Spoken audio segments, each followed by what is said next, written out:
The Wisconsin Badgers win 88-61 as a new face enters the rotation.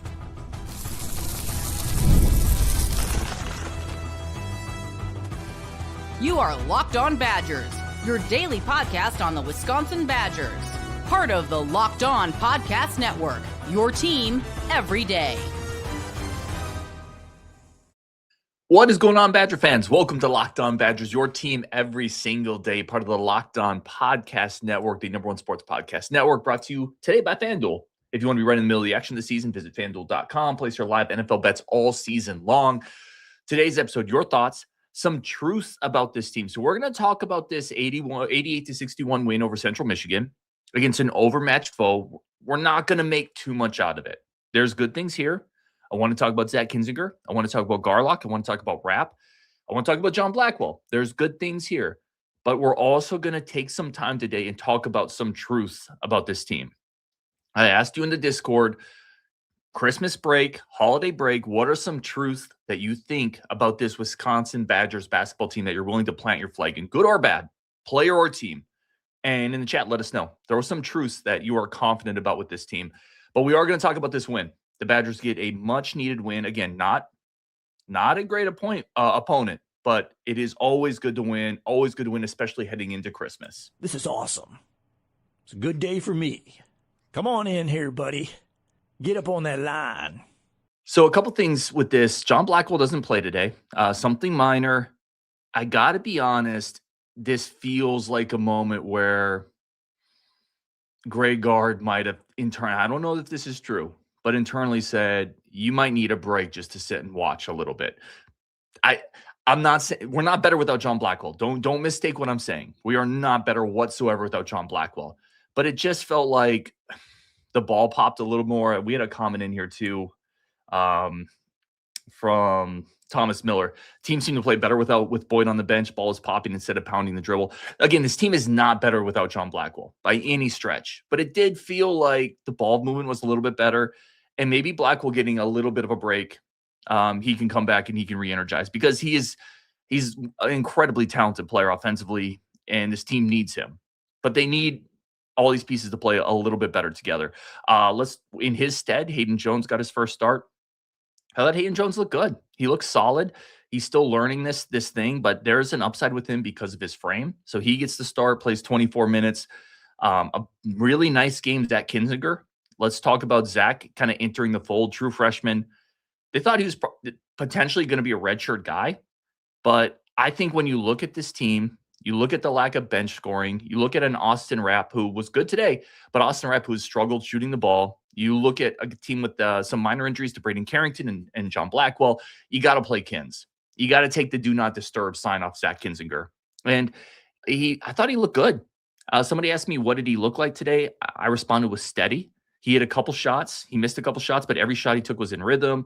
He drives closeouts. He made a couple nice passes. Defensively, he moves well. He understands how to play team defense. I think he's a good addition to this rotation on a team that's needed a little more bench scoring. Now, if you take the red shirt off him, what you did today, now you got to play him because this year is now important for not just for this team, but for his development. So you got to find a few minutes a game for him, but I think you're going to because he can space the floor. It was nice to see him get out there. Speaking of nice things, Austin Rapp. Again, this isn't a great team that they played. We know that, but Austin Rapp getting going, seeing some shots go in, that's a big deal because this team needs him. We talked about the 4 spot. Austin Rapp today, 18 points, 4-7 from deep, 7 of 10 overall. Still some moments defensively where he gives up drives. He's never going to be a great perimeter defender, I don't think. But offensively, this, I think, was a really important game for him to see the ball go in a couple times because he's a good shooter. And he hasn't shot well this year, but this team needs him at the 4 spot to space the floor. Nolan Winter, 18 points on efficiency. Tweaked his ankle late in the 30-point game. There were 6 minutes left. That is a little early to be calling on Greg Gard to get his starters out, but I always feel like he leaves his guys in a little too long in blowout games. Yeah, it is what it is. People get hurt in basketball. There's 6 minutes left, so that's not when you start really pulling your guys out, but it is tough to see what is probably the most important piece on this team in Nolan Winter, tweak an ankle up 30 against Central Michigan, right? At that moment, can you get him out maybe and play more Will Garlock, who needs those reps? Maybe. Maybe those are decisions I think you got to be, especially with a piece like Nolan Winter, maybe just a little smarter. Not smarter is the wrong term. People get hurt in basketball, but maybe you need to be a little more careful. Careful is probably the better term. Be a little more careful with a guy like Nolan Winter in a 30-point game where you don't need him. Garlock can finish this thing out. Let's not risk that dude getting his ankle tweaked. Hopefully something major. It looked like he was up kind of walking around afterwards. Obviously a massive part of this team. Let's talk some more from the box score here. Braden Carrington coming back. 9 points in 9 minutes, hit a couple big threes. Carrington off this bench is a big deal. And it's not because he's super dynamic. It's because he will hit consistent open shots. And you need that. Who else off this bench is doing that right now? Austin Rapp hasn't been. Jack Janicki hasn't been. You need a guy who can come off the bench. Braden Carrington is that guy. He's not a guy you want to do a lot else with. I don't think he's very good off the bounce. He can make some questionable decisions, but if he's open, a spot up shooter, he's a guy you kick the ball to and you trust he's going to make 35% of his threes. So it was nice to see him back out there. He also gives you a little bit more defensively. He's a longer, big body guard. He's experienced. He's an upperclassman. He's played at different places. Carrington is not the same player, but he gives you some what Carter Gilmore gave you off the bench last year. A dependable veteran who can hit open shots and can guard a couple different spots relatively well. That's a big deal. You missed that with Carter Gilmore being gone. Jack Janicki hasn't really stepped into that role because Jack Janicki hasn't hit shots at a high enough clip. Carrington coming back gave you some of that. Lucas says Hayden Jones looking like he's gaining confidence. These are big minutes for Hayden Jones. Hayden Jones as a true freshman coming out here, and he's got a unique frame. Bigger bodied guard. I would like to see him out in today's game. I would have liked to see him get some more point guard duties and just to kind of see how he would do with that. I like him. He's got a pace to his game. He's got kind of a self-awareness to his game. Defensively, he has to keep getting better like a lot of these guys. I think that's a piece, not as much this year, and it's unfortunate because they might need him this year. But in 2 years, in 3 years, I think Hayden Jones is a really nice piece for the Badgers. I like what I see. It's just a little early for him still. And Rob Jansen says play Jones at the point. Will Hannah, solid game against an inferior foe. Now let's see it against real quality. Yeah, again, we're not going to make too much out of this. This is not a very good team. Central Michigan came in with 4 wins. There were moments defensively where you could tell they were just lost. They went into a zone, and it was just horrifically bad 2-3 zone. They were playing zone like you would see high school teams play zones at times. So this is not a good team. But the Badgers did what you should do to a bad team. They ran away with it. Still some things to clean up for sure, but it was nice to see Austin Rapp get going. It was nice to see Kinzinger get in the game, hit a couple shots. It was nice to see Carrington get back. It was nice to see some of those things go on there. 44 bench points today. That was huge because it's a team that's been struggling to score. A lot of that's Austin Rapp. Austin Rapp and Carrington scoring off the bench is a big deal for this team because they haven't had a lot of that. So that was really nice to see. 41% from 3. They got to shoot free throws better, 17-26 for the line, but at least they got there. That showed some aggressiveness, some physicality getting into the paint. Rob says they're a 500 team in the Big Ten. Matt says the defense is mid at best. Rob, we're going to get into your where Nick Boyd should play take later. Yeah, Raul says, good to see Boyd and Blackwell joking together on the sideline. I don't think that, so I wanted to hit this up, and Raul, I saw your comment. I don't think Boyd and Blackwell, from a personality standpoint, have any issues. I was at some practices before the season. I think those two get along really well. I just think the mesh is on the court. So I've had some people ask me if those two don't get along, if they're clashing, if there's some type of bitterness there. I don't think any of that's true from anything I've heard and from what I've seen, like literally seen in practice in the couple times I've been able to be there. I don't think that's the issue. I just think they're on court fit as two really high usage, ball dominant guards. I think that is where the issue is. And I think they both want to figure it out. I think this coaching staff wants to figure it out. And some of that is on the coaching staff. Some of that is on the chess player, not the chess pieces. You know, Boyd and Blackwell, this is just the first analogy that popped in my head. They're, like a king and a queen on the chessboard. The chess master has to figure out how to use them best.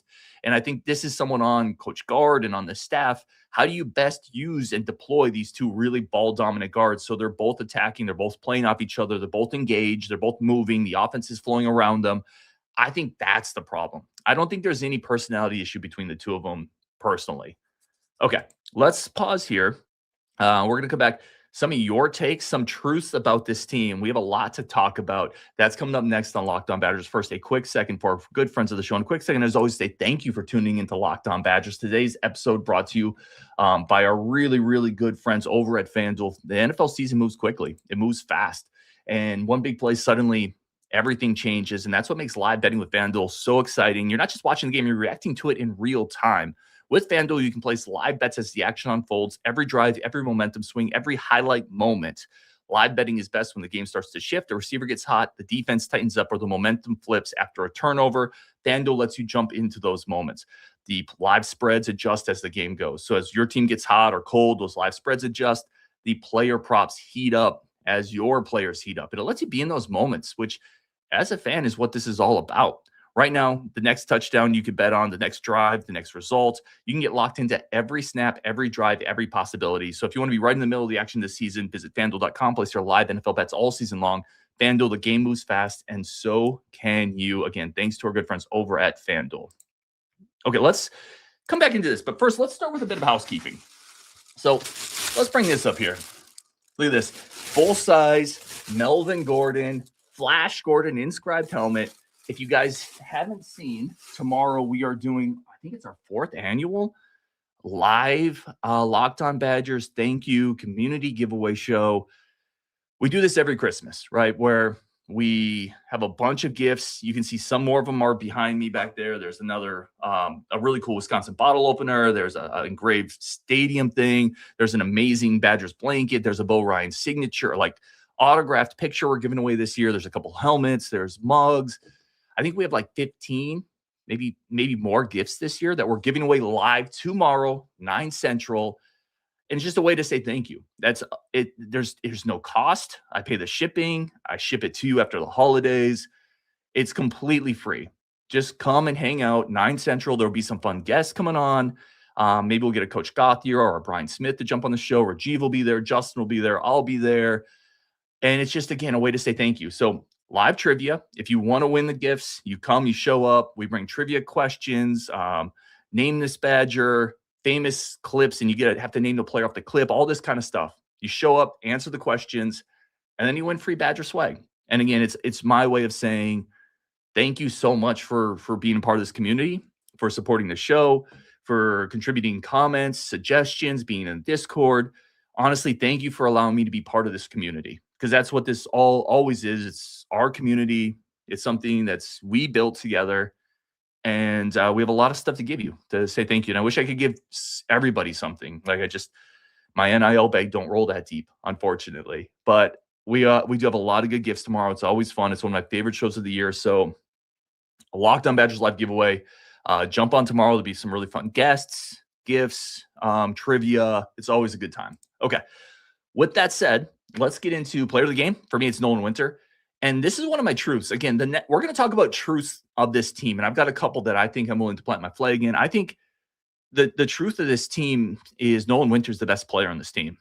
And I said it before the year. I'm like, I think he could be the best player on this team. I think he is. High efficiency guy. You know, again, you saw what he can do today. You saw what he did last game. He's the only post player that you can really count on consistently. He's getting his shooting stroke back. He's starting to challenge shots at the rim. Hopefully he's healthy here, but he's, again, for me, the player of the game. Consistent offensive touches. He doesn't force much. I wish he would force more, if I'm going to be completely honest.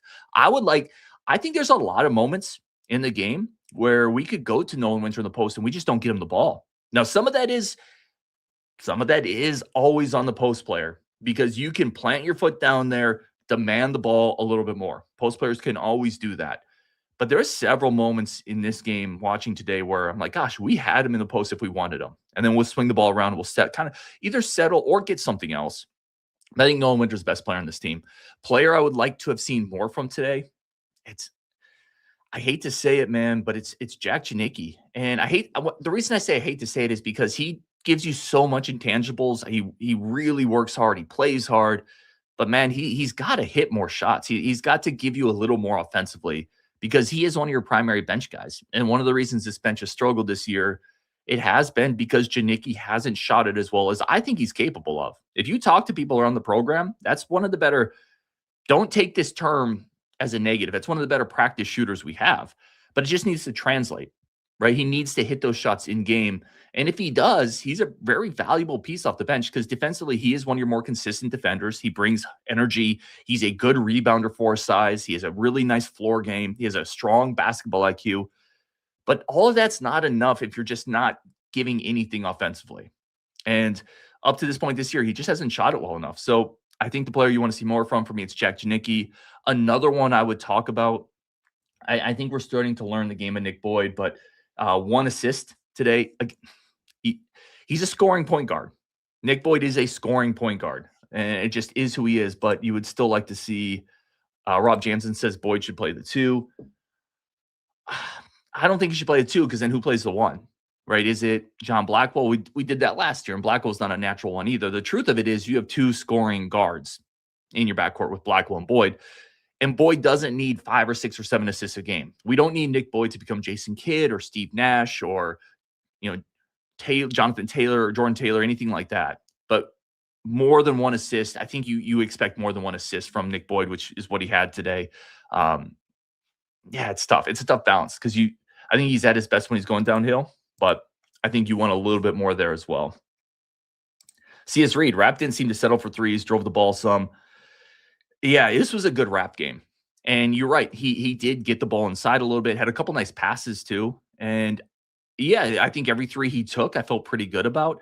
I generally feel pretty good about most Austin Rapp threes, to be honest. I did a lot of film breakdown of him in the offseason, watched him last year. I'm comfortable with him as a shooter. And I thought it was only a matter of time before he started hitting some shots.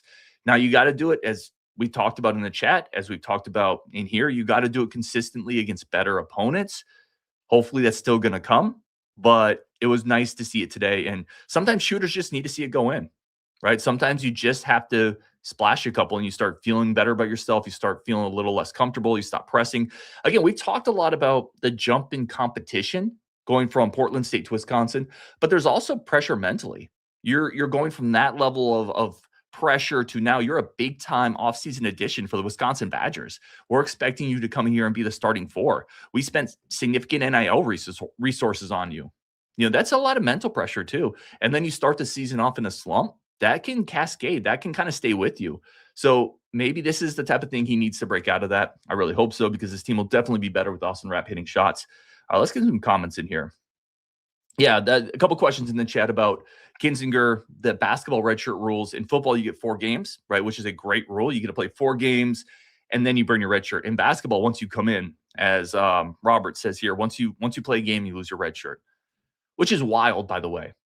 In basketball, you should be able to play 8 games. I mean, a similar proportion of football, 4 games for football, 8 games for basketball. Excuse me, whatever it is, you should be able to play a certain amount of games of basketball and keep your red shirt, but that is not the case. Unfortunately, once you go in, you burn it, which is fine. I'm okay with the decision to burn Kinzinger's red shirt because this team needs shooting off the bench. This team, quite frankly, needs a little more team defenders, which I think Kinzinger can do. This team needs health because you've seen some guards already get nicked up. So I'm okay with it, but now you got to play them. I'll be frustrated if they burn the red shirt on Kinzinger and then don't play him very much the rest of the way. Now that you've played him, you have to give him some minutes to continue developing. Otherwise, you did just waste a year on him. Powell says, I hate these games. We don't learn much. I agree, but I think they're still really important for the team. I think this was a good get-right moment for the team.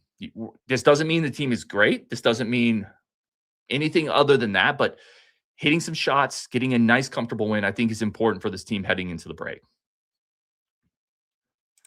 Scott says, Boyd isn't really a passer. Yeah, I think he's a scoring guard. But you can be a scoring guard and still give you more as a playmaker, which is what I think they're still working towards getting. And Mr. October says 1 Boyd assist.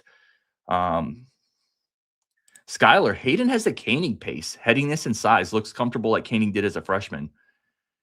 That's a really interesting comp. I mean, he's certainly not he doesn't have the suddenness of a Bronson Koenig, but he does.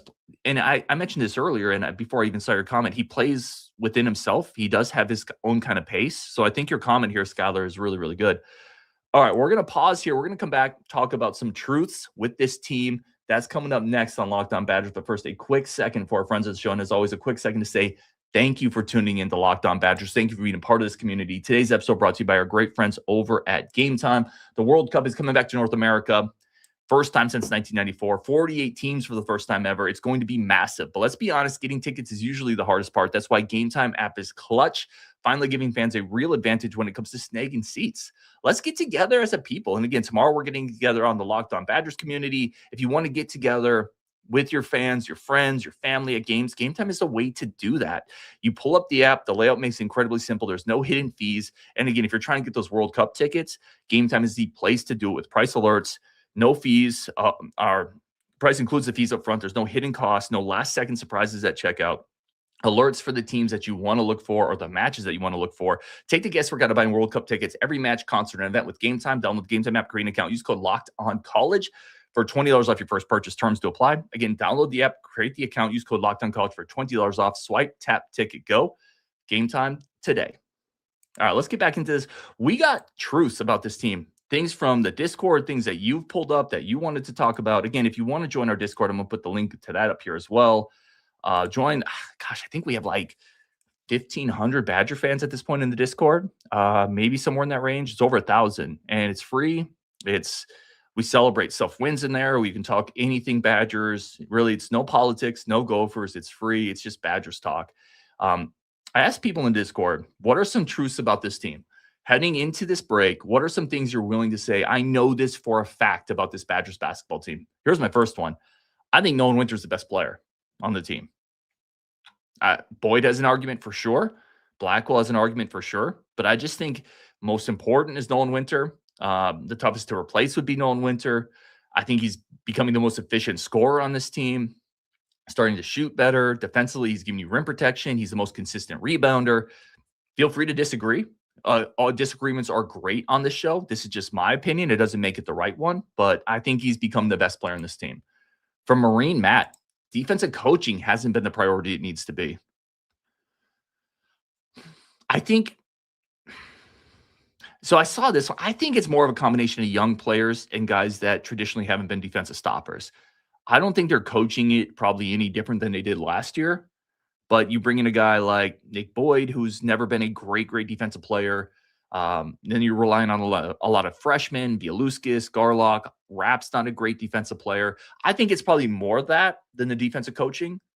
But I'm open to arguments on the flip side. I just think it's the personnel more than the coaching defensively. Double Badger. The fan base is being too critical. They showed fight, took a good team into overtime, talking about the Villanova game. Yeah, it's possible. Are we being too critical? Possibly. I will say this, and I said this after the Villanova game, which was obviously an overtime loss, and they got pumped in overtime, right? Villanova took that overtime game away from the Badgers. But if the Badgers score one more point in regulation, that entire discourse after that game is completely different. That game could have gone either way very easily. The Badgers rallied in the second half. Nova's a good team. I think there is a point here from Double Badger. Marine Matt.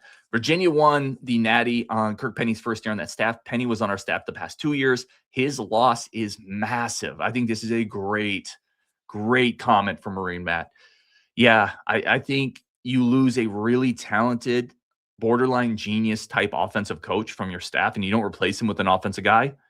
I think his stat loss is massive.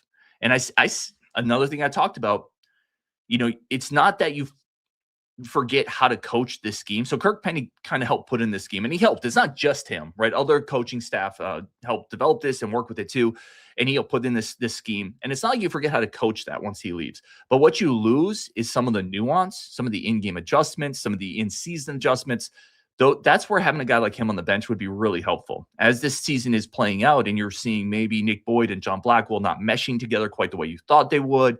Maybe Austin Rapp isn't shooting great. Maybe you're struggling to get post attempts for Nolan Winter. That's where you could really use a guy like Kirk Penny on the bench and say, okay, this isn't working quite like we thought. It's not working quite like it did last year. How do we tweak this? Right? How do we manipulate this? He's like a great chef in a kitchen, Kirk Penny. And he's got all these ingredients, but the ingredients are a little different this year. And now you're asking, your chefs to do the exact same thing with different ingredients, and you're missing your master chef. And your master chef would be able to roll with it. He'd be able to adjust to a little more parsley, a little less carrot, maybe an extra potato. He would make all that work into an offensive stew. And it feels like you don't maybe have the same ability to adjust on the fly offensively this year. I think it's a really good comment from Marine Matt. By the way, I'm a terrible cook. Mr. October, his truth. Offensive approaches making it even harder to expect a quality 5 to ever transfer to Madison. I would push back on this one, and I love Mr. October. Great dude in the Discord. I would push back. I think it's a year-to-year thing, and I think this staff can sell what they did with Steven Crowell, who's now in the Utah Jazz development G League team. I think this staff can sell what they've done with Nolan Winter and said, if you come here, we're going to utilize the 5. We'll put you inside, outside. We'll develop you. We'll get you shots. I actually think they'll be fine from the standpoint of selling what they want to do with the 5. DD Baller, his truth. They've regressed in this offense. The players don't understand how to read the defense and put the defense in bad positions. Penny is missed. They may not be able to coach this offense. Has the offense regressed? Yeah, I think so. How much of that is just losing John Tonje? You lose an All-American, and then Austin Rapp comes in and doesn't shoot great. Some of this is just personnel. Not all of this, in my opinion, is on coaching. You lose an All-American and you didn't replace him with an All-American type talent, and then Blackwell hasn't taken the big step that we thought. Maybe Nick Boyd hasn't been the facilitator we thought, right? So I think it's probably some personnel there, but they definitely regressed on offense. I think that's fair. Acrozone, Boyd is not a point guard. He's a shooting guard in a point guard's body. So I think this is a really fair perspective. I do think, and again, I don't have answers lined up for all of these. So if you see me kind of churning on some of these thoughts, I just kind of copied and pasted them in.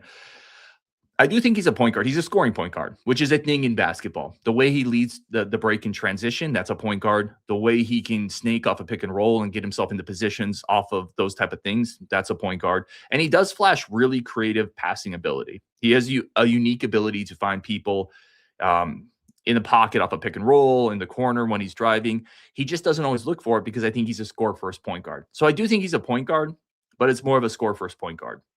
And those are a thing in basketball, right? Those things definitely exist. Badger South, we become the Wisconsin version of Fran McCaffrey's Iowa teams. Occasionally explosive offense, no defense. Ugh.